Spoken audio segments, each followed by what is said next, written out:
Welcome back to another week of Purple Vice. I'm Mans Rowe, here to break down Season 1, Episode 9 of Yellowjackets. Damn. There is a lot to unpack in this episode. We didn't even get into the intro credits, and already we have so much to talk about just from the very first opening scene where we see Shauna kill Adam. So let's get into it. There's so much to talk about with this episode that I'm going to take a little bit of a different approach than I did with the last two. And rather than kind of doing a play-by-play and fully recapping the entire episode, I'm just going to focus today on the moments that I think we, the audience, are the most interested in talking about and breaking down.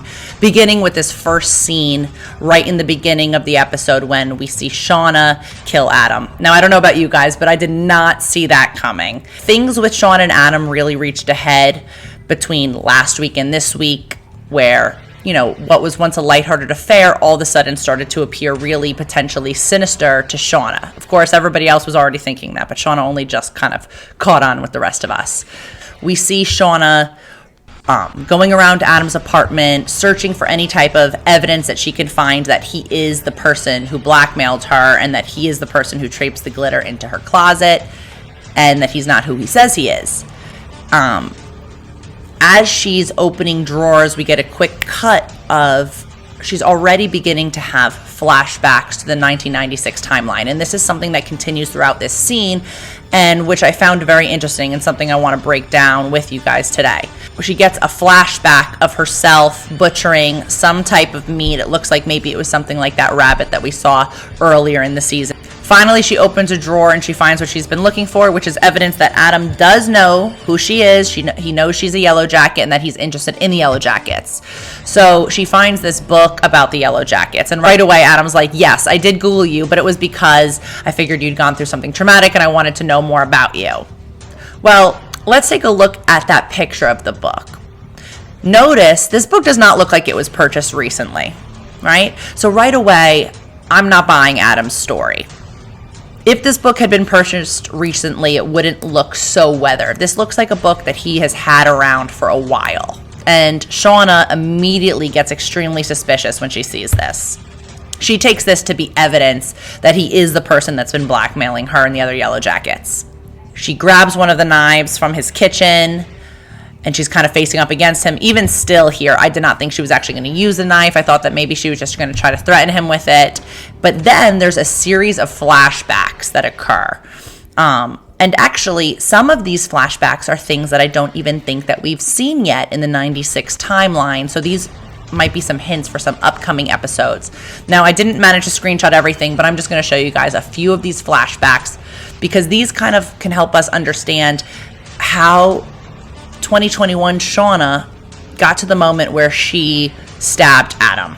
One of the things that she's thinking about are moments that she has shared with Adam romantically, and then we also see her thinking about, I think these are moments that she regrets in her life because we see her flashing back to scenes in the woods, scenes of butchering animals, scenes where we see a girl's hair dripping with blood, scenes of her kissing Jeff back when he was still dating Jackie, intercut with her with Adam, and her with the other Yellowjackets dressed in their ritualistic, cannibalistic garb that we have seen only in the first episode. One of the things I found the most interesting about the moments that led up to Shauna actually stabbing Adam were the way that these flashbacks transpired. I'm really curious to know what you guys make of them, but I have some ideas. A lot of the young Shauna in this scene, some of the time it was flashbacks and memories, but other times it was actually young Shauna standing there in the place of 2021 Shauna. It was young Shauna holding the knife. It was young Shauna actually stabbing Adam. So the way I kind of interpreted that was that 2021 Shauna has been shaped by these traumatic experiences that happened back in her youth. During that time, she was put into the position where she was the person who was responsible for slaughtering the meat. And we've seen throughout the episodes that these skills have stayed with her over the years. But I think also, having to slaughter animals, having to drain animals of blood, and then I think eventually she is going to apply those same skills once cannibalism comes into play. Having those experiences as a child may have desensitized her to that experience of actually like sticking a knife in somebody.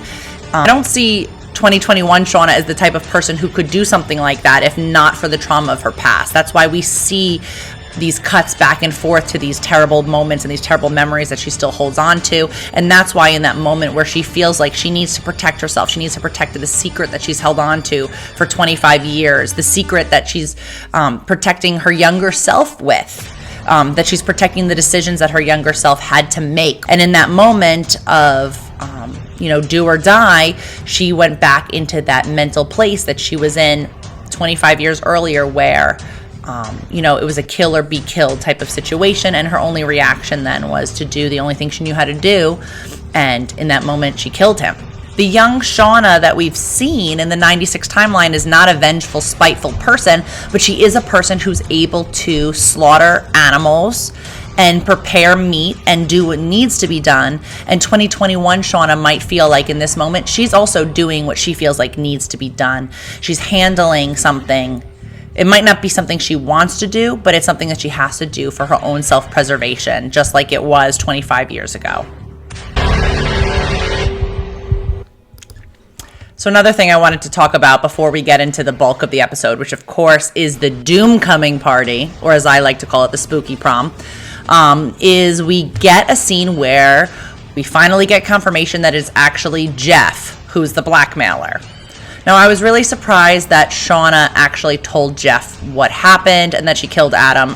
My guess was that she was going to go to Thaisa and Nat and have them right away help her, kind of clean up the situation. I did not think she was going to go to her husband. I thought that the relationship between them was just too fractured that she wouldn't rely on him. So I was actually really surprised that she did tell Jeff.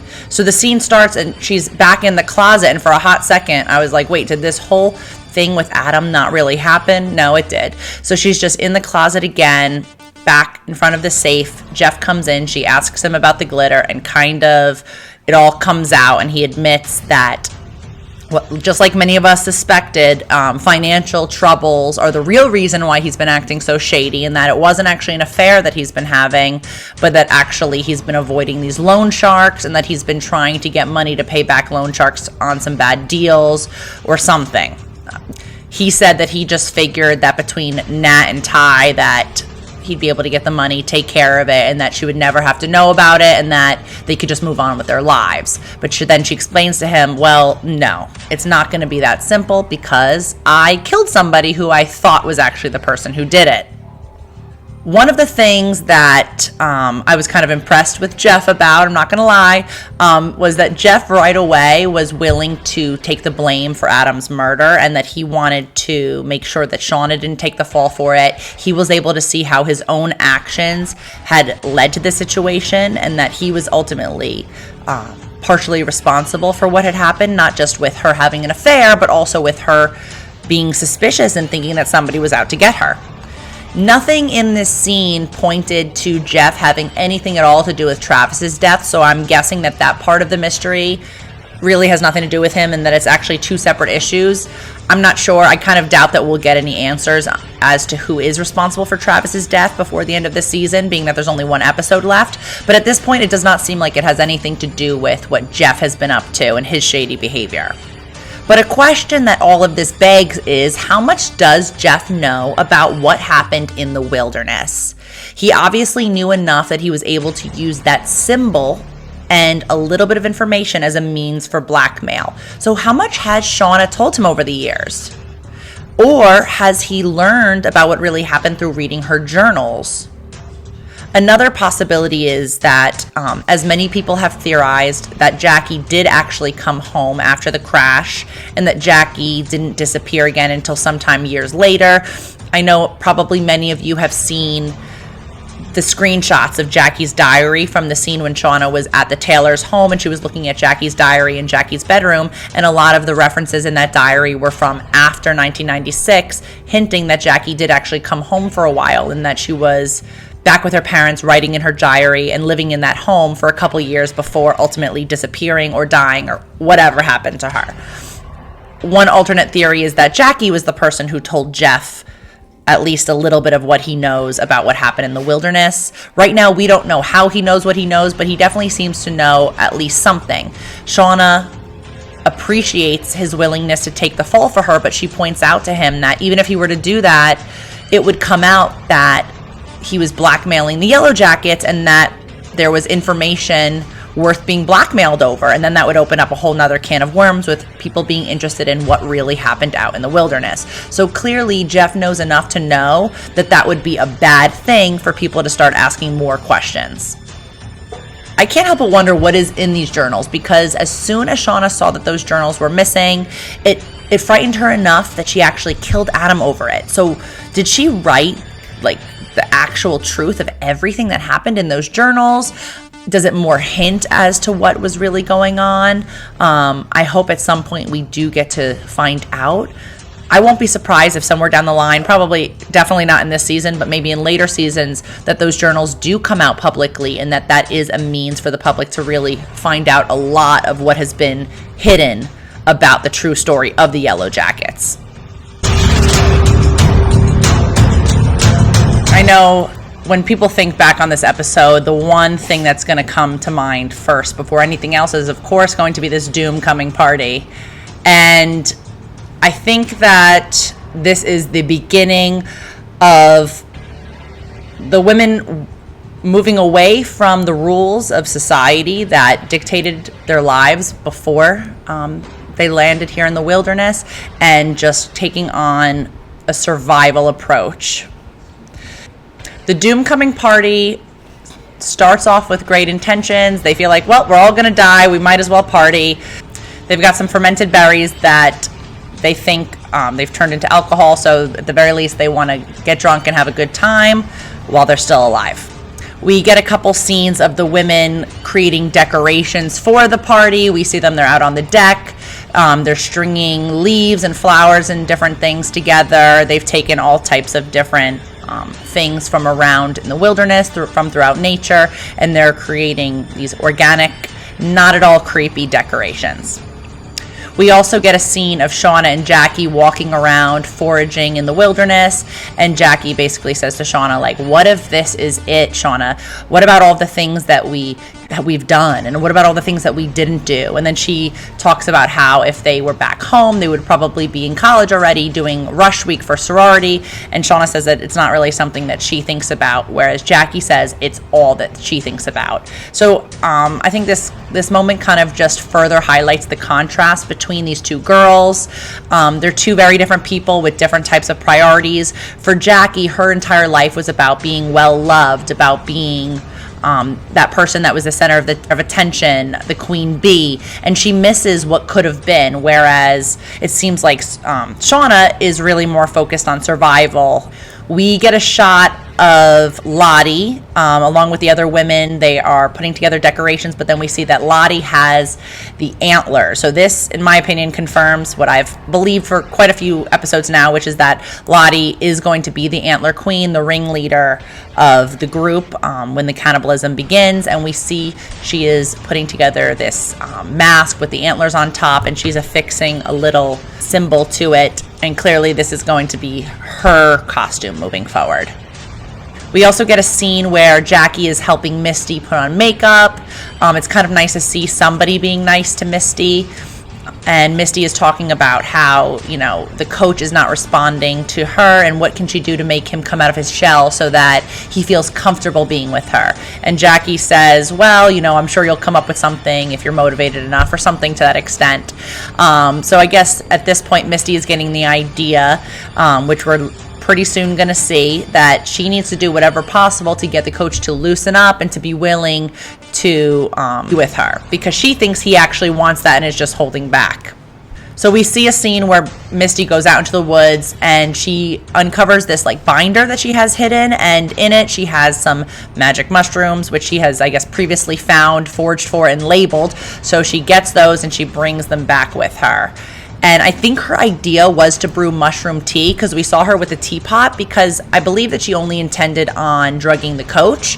But then when the mushrooms were taken and put in the stew, it kind of goes out of her control. And at that point, she, I think, just decides, well, I guess, what's going to happen is going to happen. Let's see how this all shakes out. So we do get a scene later on where she's watching everybody eating the stew, and there's just kind of a moment of her realizing, like, well, this is it. There's no going back. So it's interesting because while Misty didn't intend on drugging everybody, she could have stopped it before it happened, and she didn't. The Doomcoming party starts out well enough. The decorations are pretty spooky looking, but, I guess they're nice. It's something for the women to work on, to focus on. So they all come. They're wearing the dresses that they had brought with them. And they come through the kind of streamers that they've set up, and everyone seems to be in a good mood. Taissa and Van walk in hand, and right away some of the girls are like, oh, are they together? And before anyone could think too much about it, Taissa kind of just grabs Van's face and kisses her in front of everyone. So that's their moment of coming out. So this is a really uplifting moment. The vibe is good at this point of the Doomcoming party. The entire team seems like they're genuinely really happy for Van and Taissa. The coach is looking on, and of course we know after he came out to Nat last week that he's looking at this from a little bit of a different angle, and he even says to them later that he really respects what they did, coming out and being open about their relationship with one another, because of course he is a gay man who hasn't been comfortable enough to come out in his own life. So he obviously respects the fact that these two women who are so much younger than him have been able to do what he hasn't been able to do. So people are all sitting around, they're drinking this blueberry liquor, they're eating the mushroom stew that they don't realize has been spiked with magic mushrooms, and Misty is looking on, noticing that everyone's eating it, knowing more than anyone else what is most likely about to happen. All the women are enjoying the party. They start singing Kiss from a Rose by Seal. They're kind of dancing around. Jackie grabs Travis to dance with him, and at that point, Nat is like, fuck this. So she tells the coach, listen, I have some real booze. You want to get out of here? And he's like, hell yes. And they go off on their own. So for the remainder of this party, they're kind of separate from the rest of the group. So they really don't witness the way that the situation devolves and what ultimately happens with the women and Travis and Jackie and everything else that's about to happen. So we see Coach Ben and Nat sitting together. She gives him the bottle of liquor that she found. He's more interested in drinking it than she is, but they start to talk a little bit. And then all of a sudden, he starts to feel kind of weird, and he says, uh-oh, I think Misty poisoned me again. And then I guess it must have kicked in for Natalie at that same moment, because she's like, oh, I think she poisoned all of us. And I think this isn't Nat's first rodeo, because she seems to recognize right away that she's tripping and that it's mushrooms that she's tripping on. And she kind of just figures out right away what's happened. And she kind of just says to him, buckle up. And she doesn't seem too concerned about the fact that she's about to, trip on magic mushrooms in the wilderness for the next however many hours, or that Misty foraged and found these mushrooms and God only knows what they're going to do to them. She's kind of just buckle up, and she's ready to see what happens.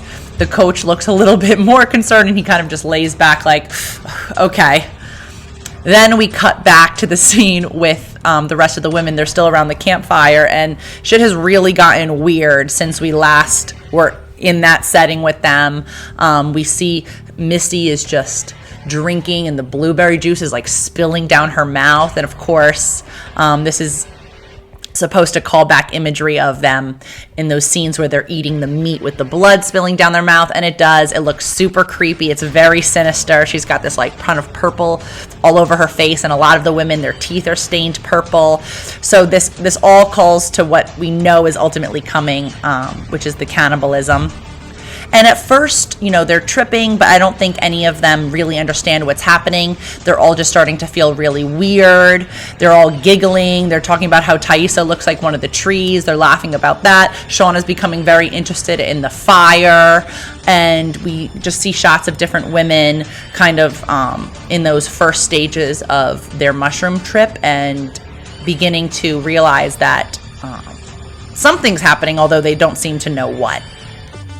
Then Lottie asks them, do you feel that? And of course, they're all tripping. So they're all like, yes, we feel it. And, this whole time, Lottie has been the one experiencing these either supernatural or psychotic moments where, she feels like she's communicating with something beyond the group of them. So once the other women are like, yes, we feel it too, she kind of drops to her knees in front of this tree trunk.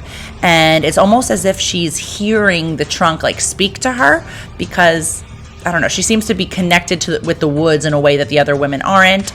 And then we get that really spooky shot of her that we saw in the preview where she says, we won't be hungry much longer. And this is kind of marks the end of the Doomcoming party in its fun, lighthearted form, and it begins what we're about to see, which is just the situation really devolving into something truly frightening, confusing, and something I don't think any of the women ever expected to go through, or that we, the viewer, really saw coming. So night falls and everyone is still tripping. Most of the women are over by the campfire. Jackie and Travis have slipped away and gone back in the cabin. Nat and the coach are still on their own, but everyone else is still over by the campfire, and we see they're all kind of like laying around, just kind of in a daze. And then it cuts back to in the attic. Travis and Jackie have just gone up there. She's trying to seduce him. Like, they start making out, and then he's basically like, wait, what about Natalie? And then she's like, what about her? And then she goes on this little tangent about how she also used to think it mattered who your first was, and all these different things that she used to think were important, like soccer and being popular and all these other things that she now doesn't care about anymore. And she basically says that ultimately they're both just husks that are going to end up dead, and that's all they're ever going to be. And then they start making out again, and it seems like, she has convinced him. And then it cuts back to the scene of the women outside the campfire. They start asking, where's Coach and Natalie? Where is Travis and Jackie? And they're like, we need to find them. So they all get up and walk away, and they leave Javi behind. He's kind of just laying there. And then we get this shot of Javi laying there alone from above, and the way that this shot is taken, it really looks almost like it's somebody in a coffin, right? So I think this is definitely some foreshadowing. The women are running through the woods, and then all of a sudden they hear the howling of wolves off in the distance, and then they all start howling, making animal sounds, screaming, and it seems like in that moment things again just further devolve. And this is kind of, I think, the turning point of when the trip really starts to kind of take hold of them, and whatever this if we're going to take the interpretation of there actually being a supernatural element, whatever that supernatural element at this point is, it seems like it's right here where it kind of grabs hold of them, and that the women are no longer in control of their own actions and choices. Back up in the cabin, Jackie and Travis are having sex. It seems like that's going okay. At this point, I was wondering if neither of them were tripping, because much earlier we saw the scene where Jackie spills out the food and she doesn't eat or drink anything that the other women are eating or drinking, and I thought that maybe Travis hadn't either. But then right towards the end of their sex scene, he starts to act really strange, and it becomes obvious that he's also tripping as well. And I don't think Jackie realized that anything was up with him until pretty much after the fact.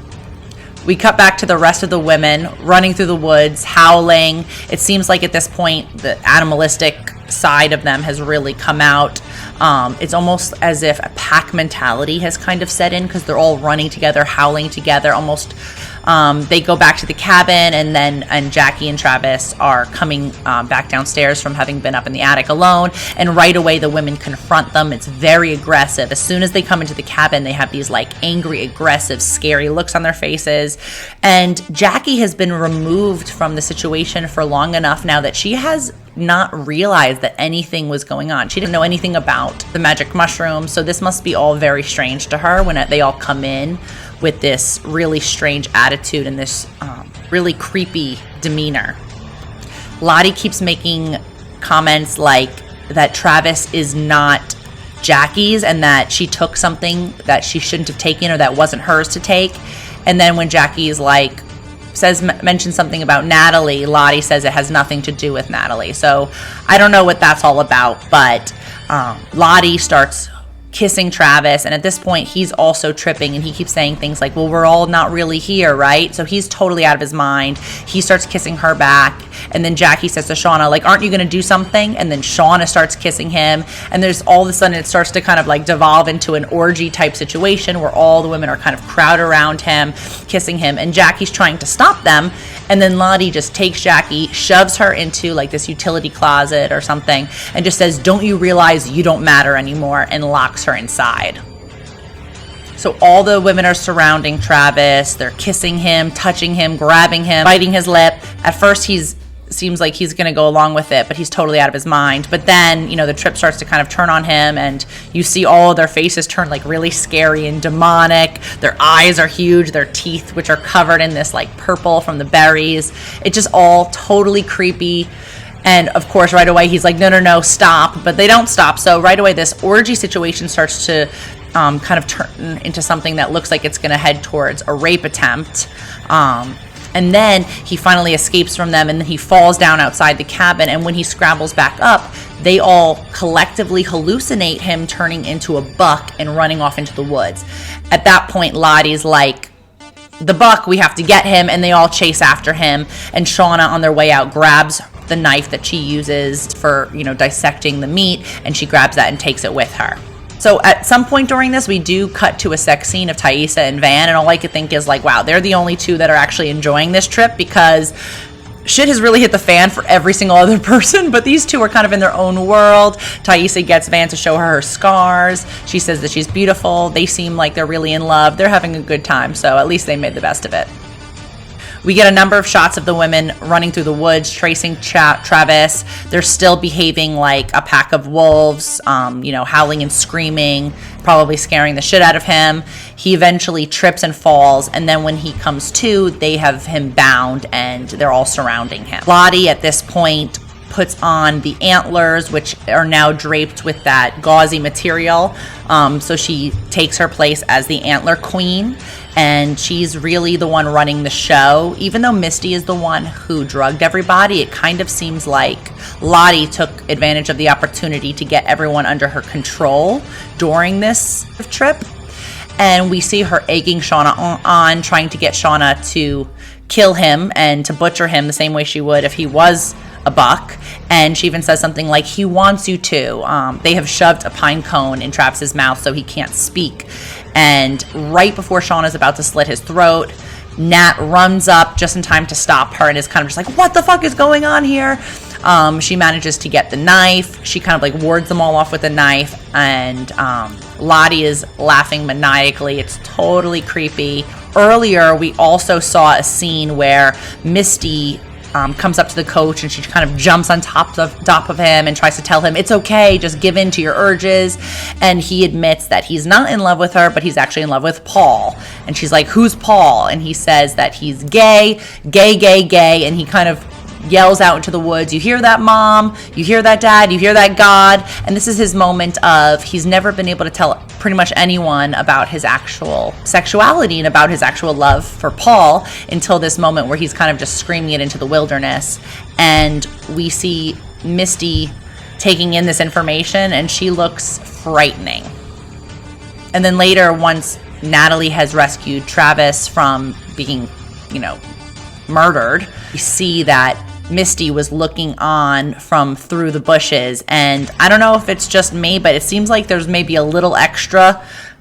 She already had that blueberry juice all over her, but I don't know if she's covered in blood now or if it's maybe just me, but I have a feeling that she did something to the coach, because she looked like she was pretty murderous when he said that, and it would not surprise me at all if she actually did something to him.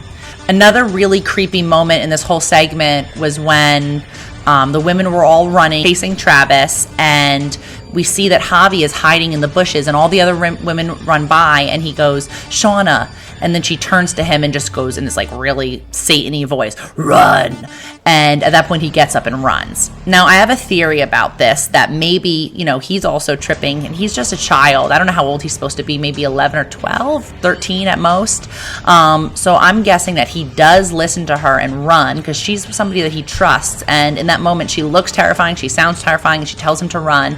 And I won't be surprised if he runs off and actually gets lost from the group, and that in the next episode we see that they can't find Javi, because this is the only thing I could think of that would explain Adam ultimately being Javi, is if they thought that Javi died out in the wilderness, but really he made it out of there separate from the group. So I'm thinking that this is possibly the moment where Javi is going to separate from the group permanently, and that we don't see him again until he reemerges as Adam. So there are some other significant things in this episode, but there's just so much that we could unpack, and I just can't cover all of it this week. Some of the other things that are worth noting is that Shauna actually lies to Nat and Thaisa. Jeff convinces her that she might as well just tell the other women that it was Adam who was the blackmailer and have them help her kind of clean things up there. So she does do that. She brings them all back to his apartment. She shows Thaisa and Natalie all this evidence that he was actually the blackmailer all along, that she was able to get from Jeff. And it seems like they do believe her story, and they ultimately decide that they need to get Misty on board to help them, cover up this murder, get rid of the body, and make sure that they don't all go down for this. So some predictions I have for the finale. Again, there's probably going to be so many things I'm going to think of later that I wished I had included here. But in terms of the Jessica and Misty storyline, I didn't even get a chance to cover this in this episode. But we see that Jessica has kind of changed tactics. She's really sucking up to Misty in this episode. She's pretending to be her friend. She's trying to get information out of her. And she has a plan to escape and to hopefully still sell this story. So I think in the next episode, either Jessica will escape from Misty's basement or Misty will kill Jessica. We're definitely going to see more about the Adam cover-up plotline next week. They've got a body now to cover up, and obviously they felt like Misty was the person to call about this type of thing. And, when Nat tells Misty, we need your help getting rid of a body, she seems pretty pleased that they're coming to her for help with this. So, Misty, there's nothing that gets her off more than being needed. In this moment, the other women need her, and she is going to, I'm sure, do whatever Misty does to help them get rid of that body. I'm also really interested to see what the fallout is in the Travis storyline between Jackie, Natalie, and also the fact that all these women literally just tried to murder him. So how long is this trip going to go on for? How are the women all going to behave when they all come out of this trip?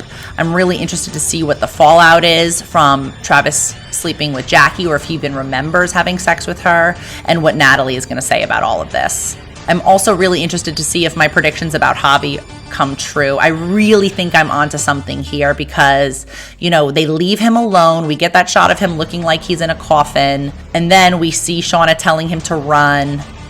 It's all adding up to me that Javi's going to go off missing on his own. How he ultimately gets out of the wilderness on his own, I have no idea, and I doubt we'll even find out this season. But I really do think that there's probably going to be some type of cliffhanger at the end of the last episode where they all do discover, or at least that Shauna discovers, that Adam was Javi all along. Well, that's all I've got for you guys. This was a crazy episode. I know I skipped a ton of stuff that was in this episode in favor of really kind of going deep on some of these really crazy moments, because there was just way too much to unpack from this one. So I hope that you guys come back next week. I'll be back to recap and analyze the final episode of this season. I'm sure it's going to be crazy. I don't know if it'll be as crazy as this episode was, but I hope that we'll get a lot of the answers before this season wraps. So that's it for Purple Vice. I'll see you guys next week.